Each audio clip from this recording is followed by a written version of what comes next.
The Book of Genesis, Chapter 1.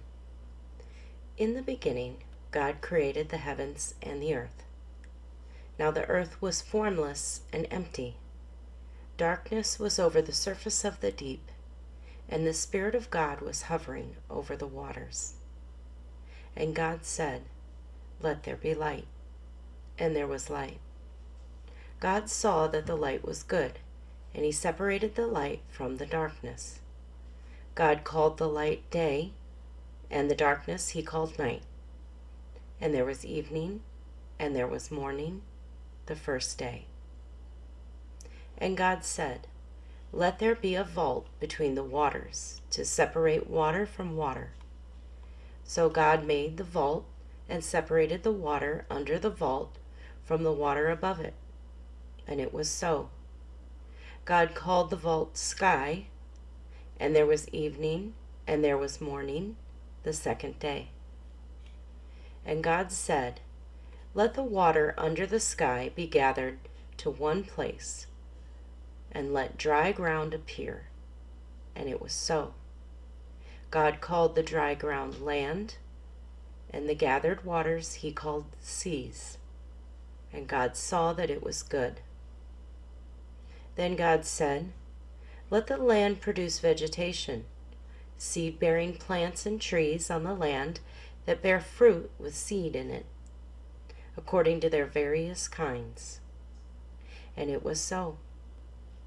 The land produced vegetation, plants bearing seed according to their kinds, and trees bearing fruit with seeds in it according to their kinds.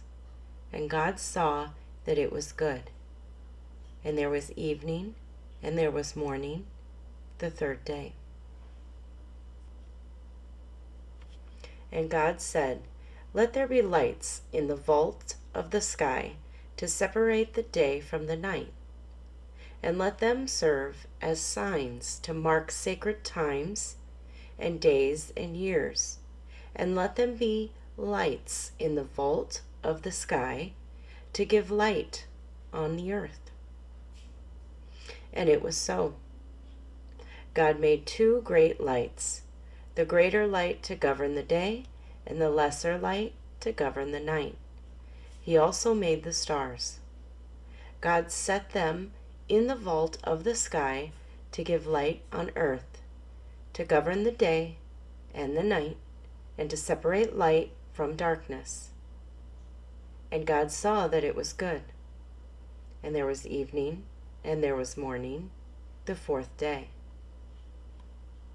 And God said, "Let the water teem with living creatures, and let birds fly above the earth across the vault of the sky." So God created the great creatures of the sea, and every living thing with which the water teems, and that moves about in it, according to their kinds, and every winged bird according to its kind. And God saw that it was good. God blessed them and said, "Be fruitful and increase in number, and fill the water of the seas, and let the birds increase on the earth." And there was evening, and there was morning, the fifth day. And God said, "Let the land produce living creatures according to their kinds, the livestock, the creatures that move along the ground, and the wild animals, each according to its kind." And it was so. God made the wild animals according to their kinds, the livestock according to their kinds, and all the creatures that move along the ground according to their kinds.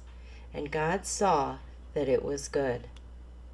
Then God said, "Let us make mankind in our image, in our likeness, so that they may rule over the fish in the sea and the birds in the sky, over the livestock and all the wild animals, and over all the creatures that move along the ground."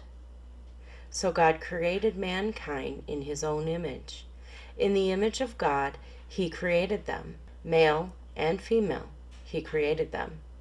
God blessed them and said to them, "Be fruitful and increase in number. Fill the earth and subdue it.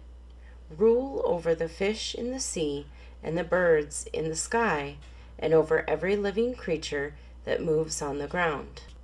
Then God said, I give you every seed-bearing plant on the face of the whole earth, and every tree that has fruit with seed in it. They will be yours for food. And to all the beasts of the earth, and all the birds in the sky, and all the creatures that move along the ground, everything that has breath of life in it, I give every green plant for food. And it was so. God saw all that he had made, and it was very good. And there was evening, and there was morning, the sixth day. Genesis chapter 2. Thus the heavens and the earth were completed in all their vast array. By the seventh day God had finished the work he had been doing, so on the seventh day he rested from all his work. Then God blessed the seventh day and made it holy, because on it he rested from all the work of creating that he had done. This is the account of the heavens and the earth when they were created, when the Lord God made the earth and the heavens. Now no shrub had yet appeared on the earth, and no plant had yet sprung up, for the Lord God had not sent rain on the earth, and there was no one to work the ground. But streams came up from the earth, and watered the whole surface of the ground. Then the Lord God formed a man from the dust of the ground, and breathed into his nostrils the breath of life, and the man became a living being. Now the Lord God planted a garden in the east in Eden, and there he put the man he had formed. The Lord God made all kinds of trees grow out of the ground, trees that were pleasing to the eye and good for food. In the middle of the garden were the tree of life and the tree of knowledge of good and evil. A river watering the garden flowed from Eden. From there it was separated into 4 headwaters. The name of the first is the Fishon. It winds through the entire land of Havilah, where there is gold. The gold of that land is good. Aromatic resin and onyx are also there. The name of the second river is Gihon. It winds through the entire land of Cush. The name of the third river is the Tigris. It runs along the east side of Asher. And the fourth river is the Euphrates. The Lord God took the man and put him in the Garden of Eden to work it and take care of it. And the Lord God commanded the man, You are free to eat from any tree in the garden, but you must not eat from the tree of the knowledge of good and evil. For when you eat from it, you will certainly die. The Lord God said, It is not good for the man to be alone. I will make a helper suitable for him. Now the Lord God had formed out of the ground all the wild animals and all the birds in the sky. He brought them to the man to see what he would name them. And whatever the man called each living creature, that was its name. So the man gave names to all the livestock, the birds in the sky, and all the wild animals. But for Adam, no suitable helper was found. So the Lord God caused the man to fall into a deep sleep. And while he was sleeping, he took one of the man's ribs, and then closed up the place with flesh. Then the Lord God made a woman from the rib he had taken out of the man, and he brought her to the man. The man said, This is now bone of my bones and flesh of my flesh. She shall be called woman, for she was taken out of man.